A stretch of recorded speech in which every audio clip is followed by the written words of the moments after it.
கர்த்தருக்கு ஸ்தோத்திரம். இந்த நாள் தேன் துளி நிகழ்ச்சியிலே உங்களை நான் மீண்டும் சந்திப்பதில் அதிக மகிழ்ச்சி அடைகிறேன். கிறிஸ்மஸ் காலம் தொடங்கிவிட்டது.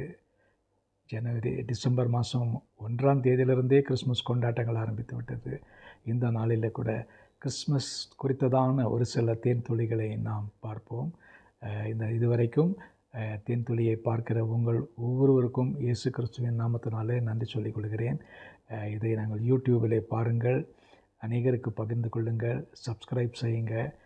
அநேகருக்கு இதை நீங்கள் பகிர்ந்து கொண்டு ஆசீர்வாதமாக இருக்க கிருபை செய்யுங்க. இந்த நாளில் கூட இந்த கிறிஸ்மஸ் கால தொடக்கத்தில் என்னென்ன காரியங்கள் நடந்தது என்று பார்க்க விரும்புகிறேன். இந்த வேளையில் கிறிஸ்து பிறப்பதற்கு சுமார் 400 ஆண்டுகளுக்கு முன்பாக பார்க்கும் பொழுது அது இருண்ட காலம் என்று சொல்லப்பட்டது.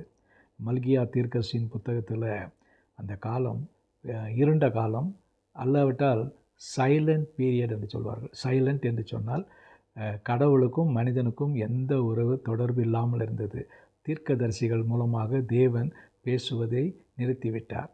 தீர்க்கதரிசிகள் யாரும் அந்த காலங்களிலே இல்லை.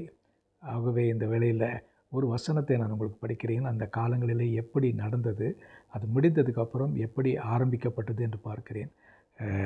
ஏசாயா தீர்க்கதரிசியின் புத்தகத்தில் 9ஆம் அதிகாரம் 2வது வசனத்தில் பார்க்கின்ற வேளையில், இருளிலே நடக்கிற ஜனங்கள் வெளிச்சத்தை கண்டார்கள், மரண இருளின் தேசத்தில் குடியிருக்கிறவர்கள் மேல் வெளிச்சம் பிரகாசித்தது. அந்த காலம் வரைக்கும் இருள் அவர்களை சூழ்ந்து கொண்டிருந்தது. தேவனுக்கும் அவர்களுக்கும் எந்த விதமான தொடர்பு இல்லை. இஸ்ரவேல் மக்கள் தங்களுடைய மனம் போன்ற வாழ்க்கையில் வாழ்ந்து கொண்டிருந்தார்கள். அவர்கள் தேவனை விட்டு விலகி விக்கிரகங்களை வணங்கி கொண்டு தேவனுக்கு மற்ற கடவுள் இஸ்ரவேலின் தேவனாகிய யெகோவாவை தவிர மற்ற யாவரையும் வணங்காமல், அவருக்கு நன்றி செலுத்தாமல் அவர்கள் மற்ற தெய்வங்களுக்கு தூபம் காட்டி கொண்டும் பலி செலுத்தி கொண்டு இருந்தார்கள். கர்த்தர் மிகவும் காணாதவரை போல இருந்தால். ஆனால் காலம் வந்தது. அந்த இருளிலே நடக்கிற மக்கள் ஒரு வெளிச்சத்தை காணக்கூடியதான நேரம் வந்தது. தேவன் தம்முடைய ஒரே குமாரனாகிய இயேசுவை இந்த உலகத்தில் உங்களுக்கும் எனக்குமாக அனுப்ப சித்தம் கொண்டார். இதற்கு ஒரே ஒரு வழி என்னவென்று சொன்னால், அந்த இருளில் நடக்கிற மக்கள் ஒரு வெளிச்சத்தை காண வேண்டும்.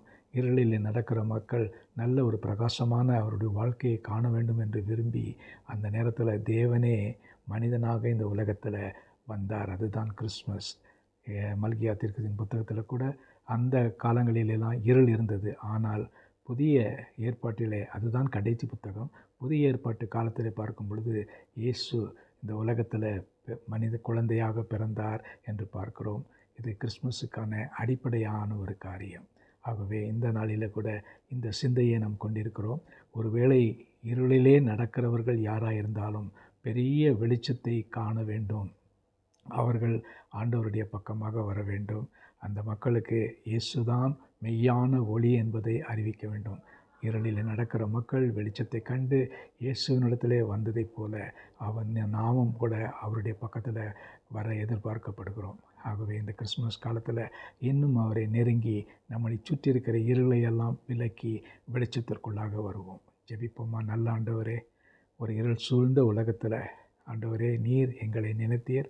ஆண்டவரே, நீர் நினைத்தது உம்முடைய குமாரனை இந்த உலகத்தில் அனுப்பினீர். தேவனே, நீர் மனிதனாக இந்த இடத்துல எங்களுக்காக பிறந்து ஆண்டவரே 33 ஆண்டுகள் வாழ்ந்து ஆண்டவரே நீர் சிலுவையிலே மரித்து எங்களுக்காக உயிர்த்தெழுந்து இன்றும் ஜீவிக்கிறவராயிருக்கிறார். ஸ்தோத்திரம். எங்களுடைய இல்லங்களில் இந்த வெளிச்ச தீபம், ஒளி தீபம் ஏற்றப்பட நீங்கள் கிருபை செய்யுங்க. மீட்பர் இயேசுவின் நாமத்தில் ஜெபிக்கிறேன் நல்ல பிதாவே. ஆமேன், ஆமேன். கர்த்தர் உங்களை ஆசீர்வதிப்பாராக. இந்த நாள் ஒரு இருள் நீங்கி வெளிச்சம் வந்ததான ஒரு நாளாக நமக்கு அமையட்டும்.